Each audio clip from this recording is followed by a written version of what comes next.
की आप बात करते हैं मध्य प्रदेश की, जहां आज का मुद्दा है बाबा का सनातनी संस्कार, हिंदू गांव से होगा उद्धार।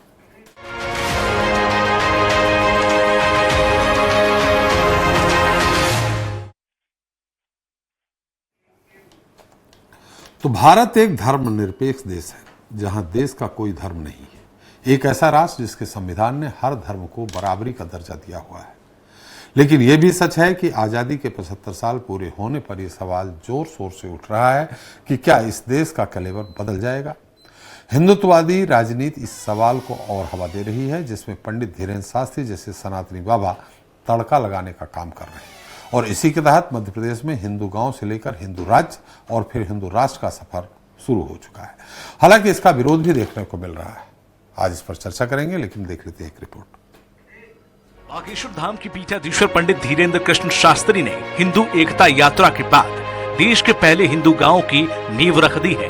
कहा जा रहा है कि ये गांव अगले 2 साल में बनकर तैयार हो जाएगा। धीरेन्द्र शास्त्री ने विधिवत वैदिक मंत्रोच्चार के साथ भूमि पूजन कर इस गांव की आधारशिला रखी है। उनका कहना है कि हिंदू राष्ट्र का सपना हिंदू घर से शुरू होता है। हिंदू ग्राम के बाद हिंदू तहसील, हिंदू जिला और हिंदू राज्य भी बनेगा, तब कहीं जाकर हिंदू राष्ट्र की परिकल्पना पूरी होगी।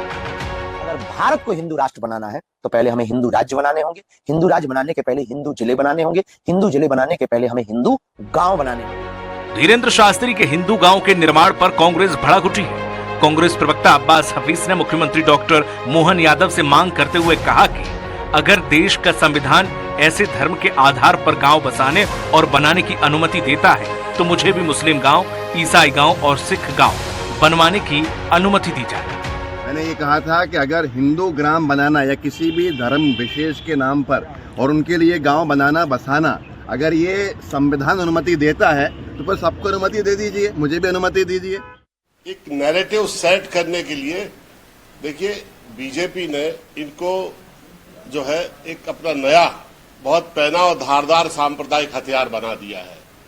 ये परंपरा से करते चले आए हैं, कभी रितंबरा, कभी सुश्री उमा भारती जी, कभी कोई और, कभी कोई और। इनके आज नए औजार हैं।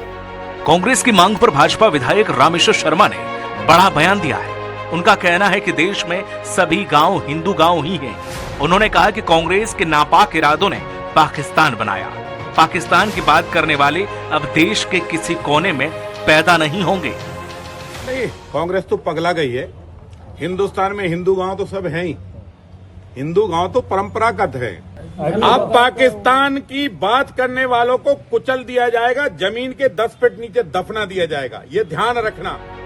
2019 के संसदीय चुनावों में बीजेपी की जीत के बाद देश में बड़ी संख्या में धर्म संसदें और धार्मिक सभाएं आयोजित की जाती रही हैं, जिनमें नेता और कई बार साधु संत भी देश को हिंदू राष्ट्र घोषित करने की मांग उठा चुके हैं। बहरहाल संविधान की किताब में धर्मनिरपेक्ष के तौर पर दर्ज भारत में हिंदू राष्ट्र का नारा कितना कारगर साबित होगा, ये देखना भी दिलचस्प होगा।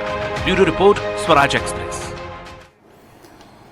तो बाबा का सनातनी संस्कार, हिंदू गांव से होकर उद्धार, इस पर चर्चा करने के लिए मौजूद हैं चंद्रशेखर तिवारी जी हैं, संयोजक है संस्कृत बचाओ मंच के, जफर आलम जी हैं, मुस्लिम स्कॉलर जी हैं, और आशीष दुबे जी हैं, वरिष्ठ पत्रकार। आप सभी का हमारे खास कार्यक्रम में बड़ा बड़ा स्वागत है। पहले तिवारी जी आपसे ही, संविधान क्या अनुमति देता है, एक। दूसरा, अगर आप हिंदू गांव बसा रहे हैं, धीरेन्द्र शास्त्री जी हिंदू गांव बसाने की बात कर रहे हैं, तो क्या अन्य धर्मों के भी गांव बसने चाहिए? देखिए, ऐसा है त्रिपाठी जी कि हिंदुस्तान जी मतलब हिंदुओं का देश, हमारी सनातन संस्कृति, सभ्यता और संस्कारों से हिंदुस्तान की पहचान है।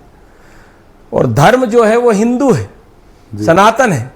उसके बाद सारे पंथों की उत्पत्ति हुई है। पैगंबर साहब आए, उन्होंने मुस्लिम पंथ की स्थापना करी। जो है ईसा मसीह आए, उन्होंने सिख पंथ की स्थापना करी। गुरु नानक, हाँ ईसा मसीह आए, गुरु नानक देव आए, उन्होंने सिख पंथ की स्थापना करी। अपने महावीर स्वामी आए, उन्होंने जैन पंथ की स्थापना करी। तो धर्म तो सनातन है और बाकी तो सब जो है वो पंथ है। तो पहले से ही आप देखिए, इनकी जो लोग आज मुस्लिम हैं, उनकी 8 या 10 पीढ़ी पहले आप चले जाएंगे तो कहीं ना कहीं जो है वो हिंदू सनातन ही निकलेंगे वो, क्योंकि ईसा और मूसा की उत्पत्ति 1000 वर्ष की है लगभग। तो अगर सनातन धर्मियों के देश में अगर कोई स्थान का नाम, मान लीजिए कोई हिंदू बाहुल पूरा क्षेत्र है, वहां पर एक भी मुस्लिम नहीं, आज भी कई गांव है, आप चले जाइए, मैं तो 2-3 गांव मेरे ही नॉलेज में है, मेरी बहन रहती, वहां पर एक भी मुस्लिम नहीं। ये इत्तेफाक हो सकता है, उस नहीं इत्तेफाक हो सकता है, लेकिन घोषणा करके हिंदू गांव, फिर ये कहना हिंदू गांव, फिर जिला, आप जिस प्रकार के इन लोगों के कृत्य हो रहे हैं, उस कारण से आप कई कॉलोनी में आप देखेंगे जाकर, तो वो कॉलोनी में आदमी जो है जब मकान लेता तो उसके पहले पूछता है कि इस आपकी कॉलोनी में कोई मुस्लिम तो नहीं रहते हैं, तो वो क्या वो हिंदू कॉलोनी नहीं हो गई? तो कारण क्या है? उस कारण के पीछे जाना पड़ेगा और उस कारण के पीछे की मंशा जाननी पड़ेगी, तब हिंदू गांव बसाने की स्थिति उत्पन्न हो रही है। और अगर हो रही है तो उसमें बुराई कोई नहीं है। मैं तो उसका पूज्य बागेश्वर धाम जी के निर्णय का पूर्ण स्वागत करता हूं, अभिनंदन करता हूं, और देश हिंदू राष्ट्र की ओर अग्रसर है, सनातन धर्म जागृत हो चुका है, और वो सनातन गांव अगर हिंदू गांव की स्थापना हो रही है तो उसका सहर्ष स्वागत है। आपने स्वागत कर दिया। मैंने आपसे सवाल किया, क्या अन्य धर्मों के भी गांव बसेंगे, उसका भी स्वागत करेंगे? देखिए, अन्य धर्मों के गांव बसेंगे, मैं तो सीधी बात करता हूं ना, आप यहां चले जाइए, आरिफ नगर काजी कैंप जो हैं, इनमें जरा एक आध कहीं हिंदू को जगह गलती से मिल जाएगी या रहता होगा तो वो अपना घर छोड़कर कहीं अन्यंत्र जहां हिंदू बाहुल क्षेत्र होगा वहां बस जाएगा। अघोषित रूप से वो मुस्लिम ही कॉलोनियां हैं या मुस्लिम ही गांव हैं। जिस प्रकार अभी माननीय योगी जी ने कहा कि 100 मुसलमानों में एक हिंदू सुरक्षित नहीं है, लेकिन 100 हिंदुओं में एक मुसलमान सुरक्षित है। तो उसका कारण क्या है? उस कारण आखिर हमें क्यों हिंदू गांव बसाने की आवश्यकता पड़ रही है, और हिंदू गांव के अगर निर्माण की आवश्यकता पड़ रही है और अगर बन रहा है तो मैं कहता हूं इसमें कोई बुराई नहीं है। चलिए जफर साहब, कांग्रेस और एक मौलाना साहब ने इस बात को कहा कि ये हमारे जो हिंदुस्तान है उसका जो ताना बाना है उसको विखंडित किया जा रहा है। बिल्कुल सही कहा है। कांग्रेस की लाइन जो भी है, मौलाना दोनों को नहीं सुना है मैंने। मेरा ये मानना है कि हिंदुस्तान एक बहुत खूबसूरत बगीचा है जिसमें हिंदू, मुस्लिम, सिख, ईसाई सब रहते हैं, और इस मुल्क को आज़ाद कराने से लेकर उससे पहले हज़ारों साल से हिंदू मुसलमान साथ रहते आए।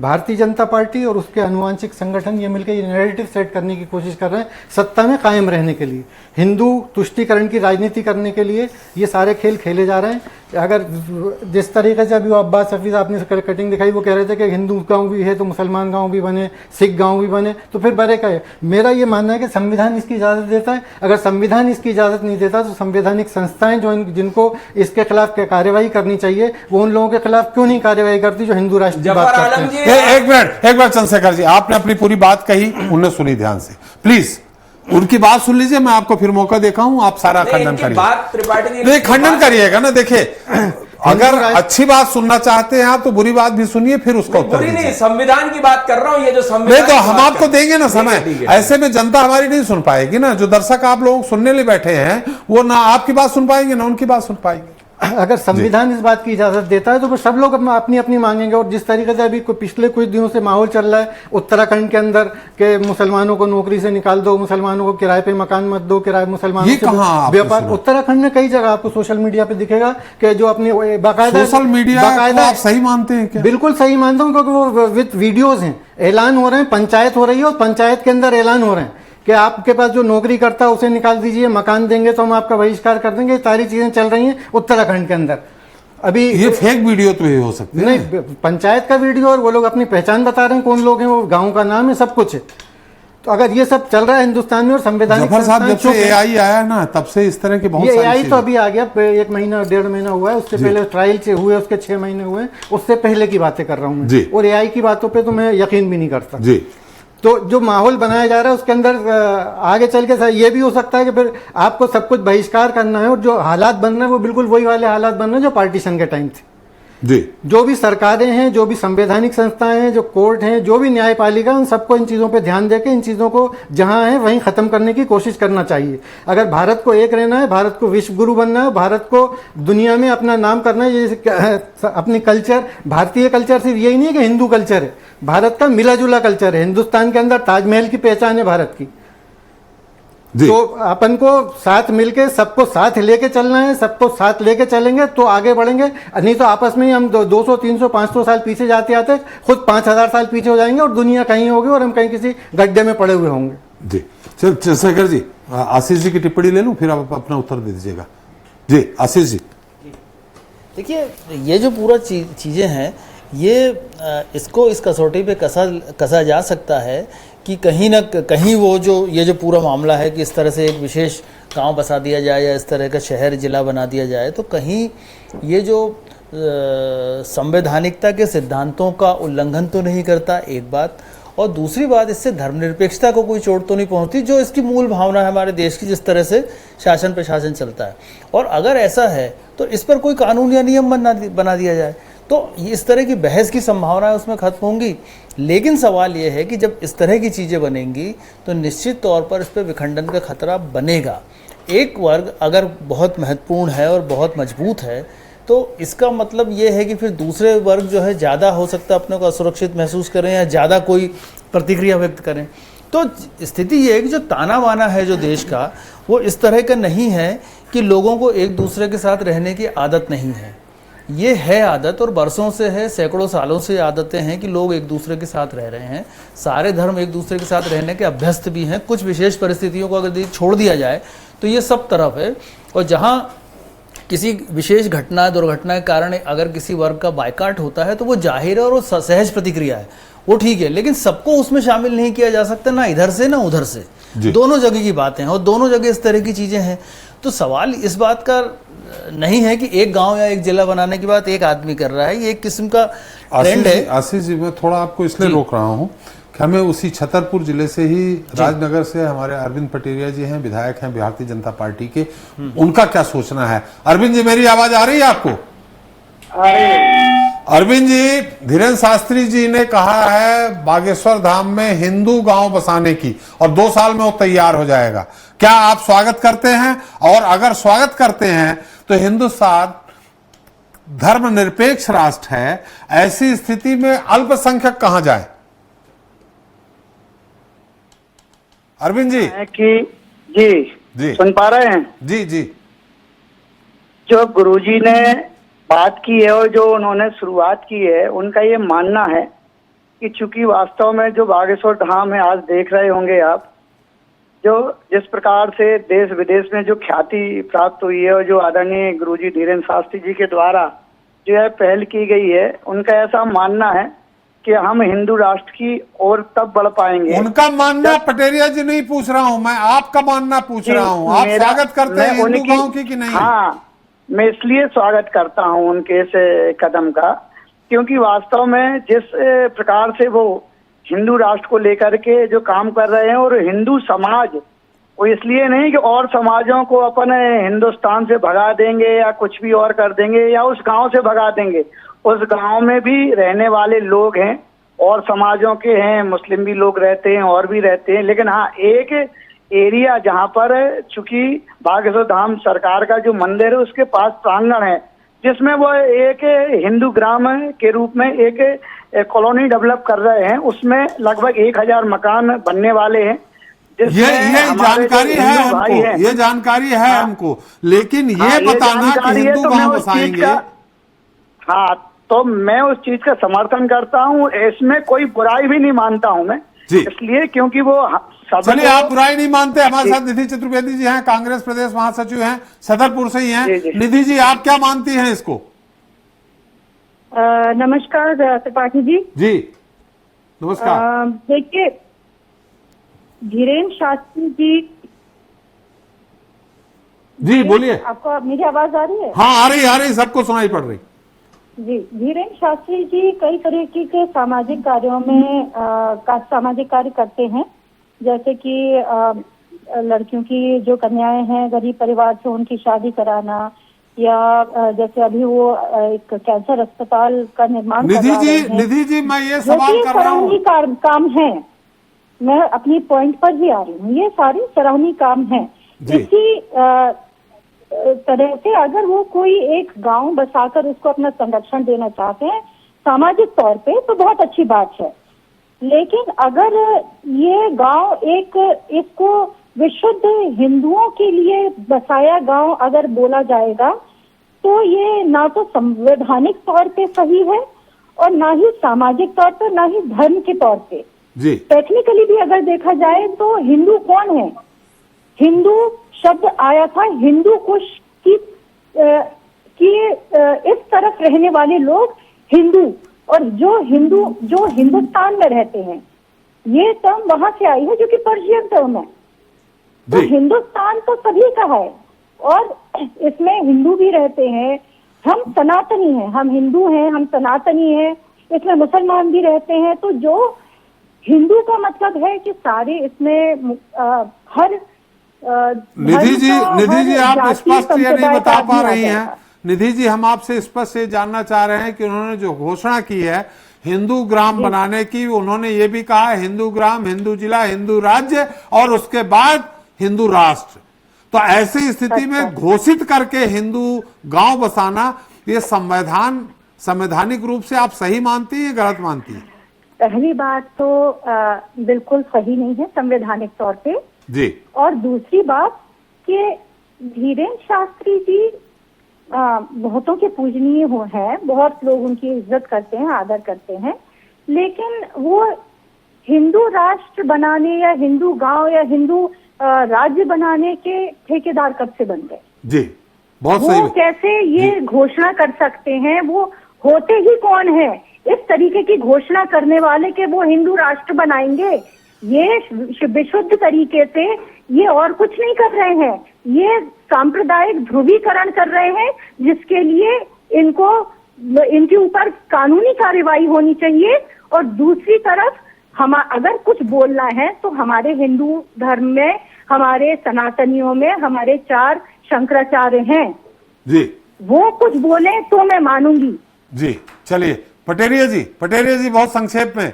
चतुर्वेदी जी ने कहा, मैडम ने कहा कि कानूनी कार्रवाई होनी चाहिए, ये धर्म माने संविधान के अनुरूप नहीं है। मैं दीदी से ये कहना चाहता हूं कि अगर पाकिस्तान मुस्लिम राष्ट्र हो सकता है तो हिंदुस्तान हिंदू राष्ट्र क्यों नहीं हो सकता? वहां पर अगर कोई कानूनी रूप से जो इस तरीके से करते हैं, वहां पर जिस प्रकार से अत्याचार होते हैं, चाहे वो बांग्लादेश में है या कहीं हमारे हिंदुस्तान में भी ऐसी चीजें हैं, लेकिन ये वोट बैंक की केवल राजनीति है। आज उन्होंने पहल की है, पटेरिया जी, पाकिस्तान जो इस्लामिक राष्ट्र बना है वो संवैधानिक तौर पे उनके संविधान हम प्रयास कर रहे हैं, ये शुरुआत की है, ये गुरु जी का व्यक्तिगत सोचना है। मेरी सुनिए ना, संविधान है वो कोई ऐसा नहीं है कि गुरु जी ने संविधान लिख दिया है बहन जी, उन्होंने शुरुआत की है, उनकी सोच है कि ये नहीं कह दिया उन्होंने कि हमारा राष्ट्र हिंदू राष्ट्र हो गया, नहीं लिख पाएंगे ना गुरु जी वो नहीं बदलेंगे, लेकिन वो उन्हें प्रयास करना, किसी व्यक्ति को आप कुछ करने से रोक नहीं सकती हैं। हाँ, ये कानून लगता है तो कानून सामाजिक जो देख रहा है ना तो करे, चलिए वो ये नहीं बोल सकते। चलिए बिल्कुल सही बात है। बनाएंगे निधि जी और अरविंद जी, आपकी बात आ गई है, दोनों लोगों का स्पष्ट मत आ गया है, पार्टी का मत आ गया है। वो चूंकि हिंदू राष्ट्र के लिए काम कर रहे हैं। चलिए पटेरिया जी, हमारा चूंकि समय कम है, समय की प्रतिबद्धता है, इसलिए मैं आप दोनों लोगों से क्षमा चाहता हूं। धन्यवाद आप दोनों लोगों का हमारे साथ जुड़ने के लिए और अपना अमूल्य समय देने के लिए। अब बताइए चंद्रशेखर तिवारी जी, सीधी सीधी बात है कि होते कौन, कानूनी कार्रवाई होनी चाहिए। और आप जफर आलम, अभी आ रहा हूं आशीष जी आपके पास, जफर आलम जी ने जो कहा, आप बीच में कुछ टीका टिप्पणी कर रहे थे, इस्लामिक राष्ट्र बन सकता है, वो कह रहे हैं तो हिंदू राष्ट्र क्यों नहीं बन सकता। लेकिन ये जब भारत देश और पाकिस्तान स्वतंत्र हुआ था तब ये संवैधानिक रूप से तय हुआ था और वो इस्लामिक राष्ट्र हुआ, धर्मनिरपेक्ष राष्ट्र हुआ। चंद्रशेखर जी। त्रिपाठी जी, संवैधानिक रूप से तो शासन ही उसको तय करेगा ना। जब सरकार जिस प्रकार से अभी एक बिल पास हुआ है वक्फ बोर्ड का, तो संवैधानिक रूप से पास हुआ ना, तो हम क्या चिंतन भी नहीं कर सकते? क्या हम किसी बात का विचार भी नहीं कर सकते? अगर हमारे धर्म गुरु के मन में कोई मनसा है तो उसको क्या वो प्रकट नहीं कर सकते? क्यों नहीं कर सकते? मान लीजिए अगर मेरे यहाँ कोई देवालय का निर्माण मैं कर रहा हूं, जफर जी की बात, मैं जफर जी की बात पे ही आ रहा हूं त्रिपाठी जी। तो अगर मैं उस मंदिर का निर्माण कर रहा हूं तो मैं मुस्लिम लोगों से पूछ के थोड़ी उस मंदिर के नाम का नामकरण करूंगा। वो मेरे मन में जो आएगा या जो प्रभु मुझे आदेश करेंगे वो करूंगा। जफर जी कह रहे थे कि संविधान रूप से, कौन सा संविधान मुस्लिम लोग मान रहे हैं मुझे बताइए? एक तरफ मुझे बताइए वंदे मातरम कहने में आपको परेशानी है, भारत माता की जय कहने में संविधान में कहा लिखा है? अब आप मुझे सुनिए, संविधान में कहा लिखा है? त्रिपाठी जी इनको चुप करिए, नहीं तो फिर ये नहीं बोल पाएंगे मेरे आगे। मेरी आवाज इनसे बहुत तेज है। जफर आलम जी मेरी बात को पूरी सुनिए। आपको वंदे मातरम कहने में आपको परेशानी है। तिवारी जी अपनी बात कह के संक्षेप में खत्म करिए। बिल्कुल, भारत माता की जय कहने में आपको परेशानी है। आप शरीयत का कानून बीच में लेके आते हैं तो आप कहां पर? अभी कल हम एक डिबेट पे बैठे थे, मुस्लिम स्कॉलर इनके धर्मगुरु कह रहे थे कि हमारे यहां औरतों को स्वतंत्रता नहीं है। तो आप कहां संविधान मान रहे हैं मुझे बताइए ना। आप 3 तलाक जब का निर्णय आया तब आपने कहा कि ये हो जाएगा, धारा 370 हटाने की बात हुई, आपने कहा हम नहीं मानेंगे, खून की नदी बहा देंगे। तो ये संविधान जो संविधान में धारा 370 कहां लिखा है? करना चाहिए जफर आलम जी कि पहले मुस्लिम धर्मगुरुओं से पूछिए, वो अगर संविधान मानते तो शरीयत के कानून को एक तरफ रखिए। हिंदुस्तान में एक विधान, एक प्रधान और एक निशान चलेगा, अब नहीं चलेगा शरीयत का कानून। चलिए आपकी बात आ गई जी जफर साहब। ये बता दें कि कहां शरीयत के कानून की किसी ने बात कर दी हिंदुस्तान के अंदर? आपने नहीं करी होगी, आपने नहीं करी होगी। किसने, किस मौलाना ने कह दिया कि शरीयत का कानून हिंदुस्तान में और हम शरीयत का कानून मानेंगे? ये सब बेकार के प्रोपेगेंडा और झूठ की बातें, इनका कोई दम नहीं है इनके अंदर। 370 का मुसलमानों से क्या लेना देना था और किस मुसलमान ने कह दिया कि खून की नदियां बह जाएंगी? ये भी झूठी बात है। जी बता दीजिए। चलिए आप तिवारी जी आपके पास आएंगे, आप बता दें। मुसलमान ने कह दिया कि 370 हटी तो खून की नदियां बह जाएंगी? कब कह दिया? 3 तलाक के ऊपर बहस हुई, सब कुछ हुआ, और जो संविधान ने कहा सम्माना। सबसे बड़ी बात तो जब राम मंदिर वाला मामला आया, कोर्ट में इतना स्पष्टीकरण लिखने के बाद भी कि वहां पे कोई मंदिर के अवशेष नहीं पाए गए, मगर भावनाओं को ध्यान में रखते हुए राम मंदिर का निर्माण होगा, तो मुसलमानों ने उसको बिल्कुल खामोशी से माना, एक तिनका तक इधर से उधर नहीं हुआ। कौन से संविधान की बात कर रहे हैं आपके? नहीं मानता। हिंदुस्तान का मुसलमान जितना संविधान को मानता है उतना कोई हिंदुस्तान के अंदर संविधान को मानने वाला नहीं है। दूसरी बात, क्या जो हिंदू राष्ट्र की जो लोग बात करते हैं, तो खालिस्तान भी ये कह रहे थे कि अपने भावना भी नहीं रख सकते, तो सिख लोग भी कहते हैं खालिस्तान की बात करते हैं, वो अपनी भावना की बात रखते हैं, तो क्यों उनके ऊपर देशद्रोह का मुकदमा कायम हो जाता है? उनको भी फिर आज़ादी है, फिर वो भी अपनी बात करें, उनके ऊपर भी देशद्रोह का मुकदमा कायम नहीं होना चाहिए। अगर खालिस्तान की मांग करने वालों के ऊपर देशद्रोह का मुकदमा कायम होता है तो हिंदू राष्ट्र की बात करने वालों के ऊपर भी देशद्रोह का मुकदमा कायम होना चाहिए। हिंदू राष्ट्र तो है, था और रहेगा। आप अल्पसंख्यकों में अपनी गिनती गिनते हैं ना? क्यों गिनते? आप बहुसंख्यकों की स्थिति में आ गए, फिर क्यों गिनते? सारी योजनाओं का लाभ लेने के लिए आराम से पहले आप सबसे आगे, आप पहले लगे थे और आप यही का खाते हैं और बचाते वहां की है। पाकिस्तान जीतता है तो आपके लोग फटाके फोड़ते हैं। अभी मुद्दा कहीं और चला गया। नहीं, मुद्दा देखो, बात त्रिपाठी जी ये बात कर रहे हैं, उसी बात का मैं जवाब दे रहा हूं इन्हें। पाकिस्तान की बात कोई नहीं करता, आप ही लोग करते हो सुबह से शाम तक। कितने मुसलमान पाकिस्तान का नाम लेते हैं? ढूंढ लीजिए, आपकी कौम में ढूंढ लीजिए, बहुत सारे मिल जाएंगे। मैं तो कौम में ही रहता हूँ, कोई बाहर। वही तो कह रहा हूँ कि उनको ढूंढिए, मुझे तो उनको ढूंढ के बाहर करिए। मुझे तो कोई नहीं दिखता अपने आसपास ऐसा जो पाकिस्तान की बात करता है। आतंकवादी भी पकड़ाते हैं, सारे आतंकवादी हिंदू, जितने भी सारे आतंकवादी मुसलमान, सारे गुंडे मुसलमान, सारे अपराधी मुसलमान। जाके जेल का मुआयना कर लीजिए जफर आलम। जासूसी करने वाले हिंदू, ISI के एजेंट हिंदू, सब हिंदू। जाके जेल का मुआयना कर लीजिए, 25% हिंदू होगा, 75% मुस्लिम अपराधी होंगे। आशीष जी के